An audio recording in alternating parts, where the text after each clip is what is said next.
Hey there, I'm Elvis, and today I'm going to show you how to use Intellitrack 365 version 2.0, the smart and powerful tool designed to help small businesses track sales, manage inventory and customer data, all in one place, so they can automate smarter and grow better. Let's get started. So when you launch the tool, you will obviously see a small README guide. Please take the patience to go through it. Then next, a dashboard, and finally a product tracker. So let's start right here with the product tracker. This is your main order interface. All you have to do is put the date. For example, date. The date of today is the 30th of May. Next, type the customer's name. For example, we are going to use Martin Ngua. Type Martin Ngua.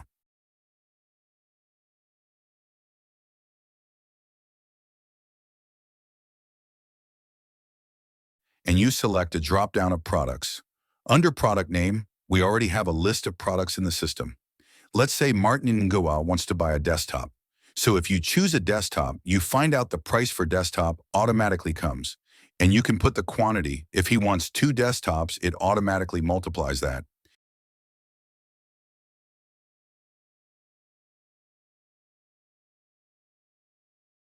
If he wants to buy multiple items, he has bought a desktop. Now let's say he wants to buy a woofer. You see the price automatically comes up. Let's say he wants to buy 2 woofers. You see the price is already there.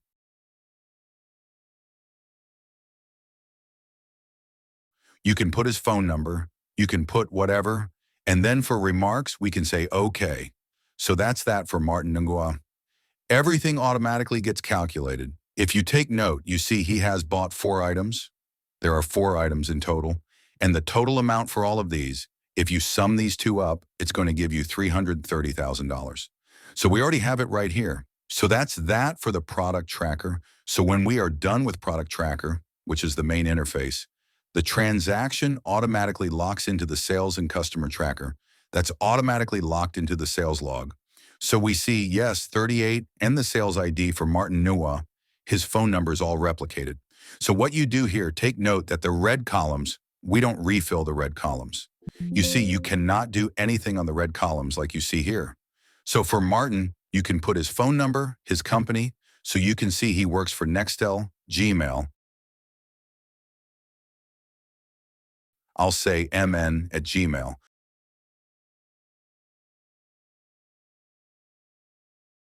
For location, somewhere in Douala. So take note here that his total number of items is already pre-filled. The total amount of his product automatically comes here. So amount paid is the actual amount that it hands to the cashier. So you're going to put that here. If Martin pays $330,000 of a good, in this case, we're going to say Martin has paid. He's going to pay surplus.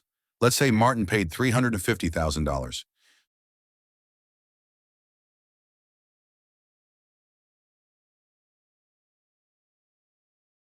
So he overpaid.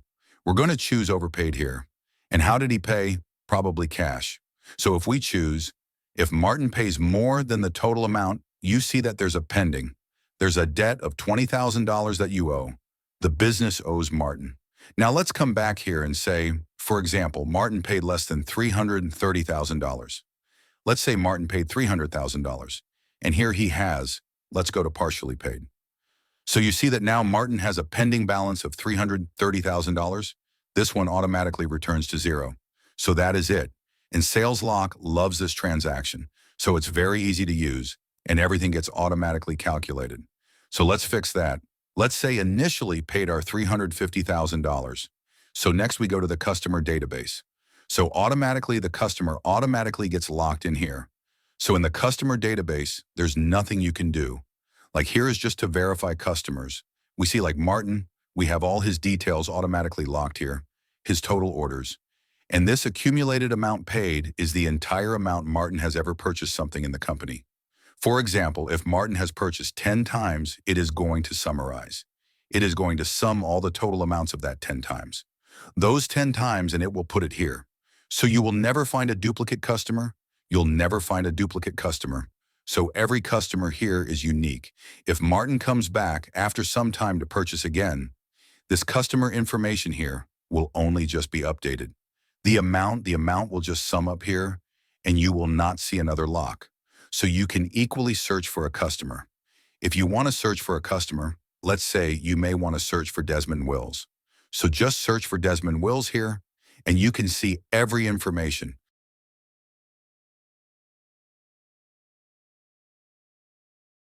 Let's say you have two, like so many customers, like 1,000, 5,000 customers. So you just type Desmond Wills, and you see that all the details will just come up about them. So for sales log, there's equally a search bar here for sales log. This is a search bar. Here you can search the last transaction that was done by a customer. So if you take note here, you see that there are two Desmond Wills.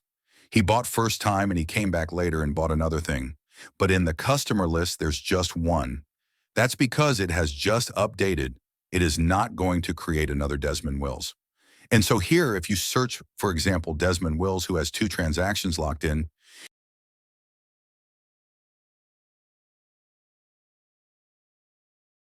you see it automatically gives you the last transaction he did. Yeah, so it always gives you the last transaction.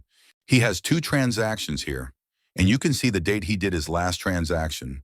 This is his first transaction, which is on the 11th, and on the 14th, he did a second transaction.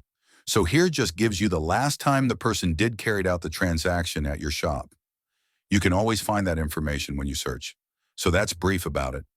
Now we go over to inventory. So here in the inventory, you can restock. You can monitor product quantity left in stock. So let's say, for example, today you want to add products to your stock. So here you cannot pre-fill anything. So you just go straight to product name. When you choose a product name, let's say, for example, you want to add the number of miles. You see that category automatically gets filled. Unit automatically also gets filled. So here you just put the quantity of new miles in stock. So you see balance automatically becomes 10.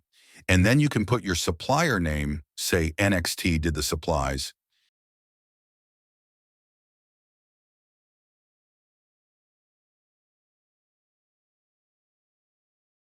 And here you can set the reorder threshold. Now, if the balance in stock becomes lower than the reorder threshold that you've put, it is going to mark red. Like you see, these ones are red because the threshold is already below 5. It's informing you that your stock is running out and you automatically get these messages automatically. So let's say this is 10 and put the reorder threshold at 2. So it's still sufficient that the moment the balance in stock goes beyond 2, this message is going to turn. And now you can see that whatever you put in the product tracker automatically gets deducted from the inventory. So let's go back to Martin. We see that Martin bought 2 desktops, 2 woofers. So let's check if it is here. Unfortunately, I haven't added a woofer. Let me add a woofer. Let me turn this to a woofer.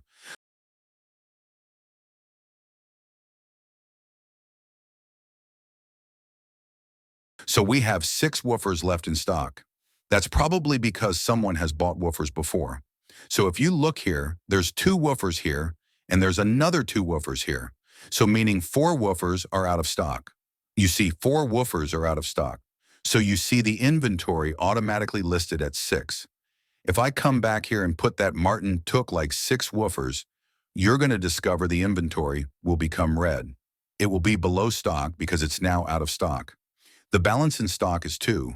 So balance in stock is already red, but it has not yet changed the order status because it is still 2 here. Let me say I change the order threshold to be like 4.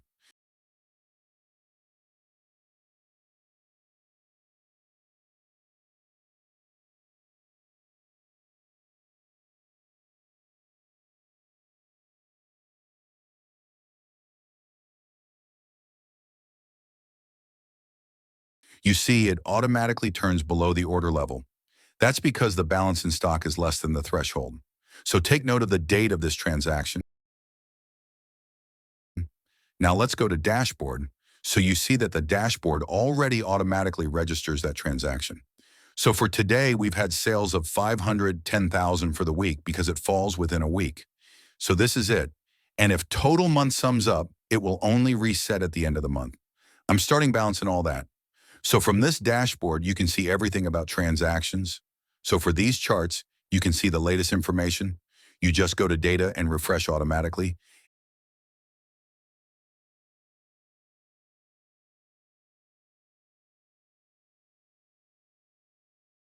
And you can monitor your stock.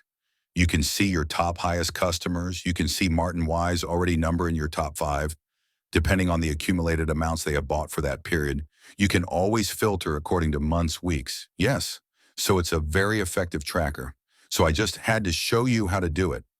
In a subsequent video, I'm going to show you how to add products to this. So you see this here. Products have already been configured. Let's say you deal in different items and you don't sell with your desktops. So there's a method you just use to change your products and set their IDs so that you only just come here and select. And there will be no need to start doing everything. So it is fully automated. Now that's the power of Intellitrack 365.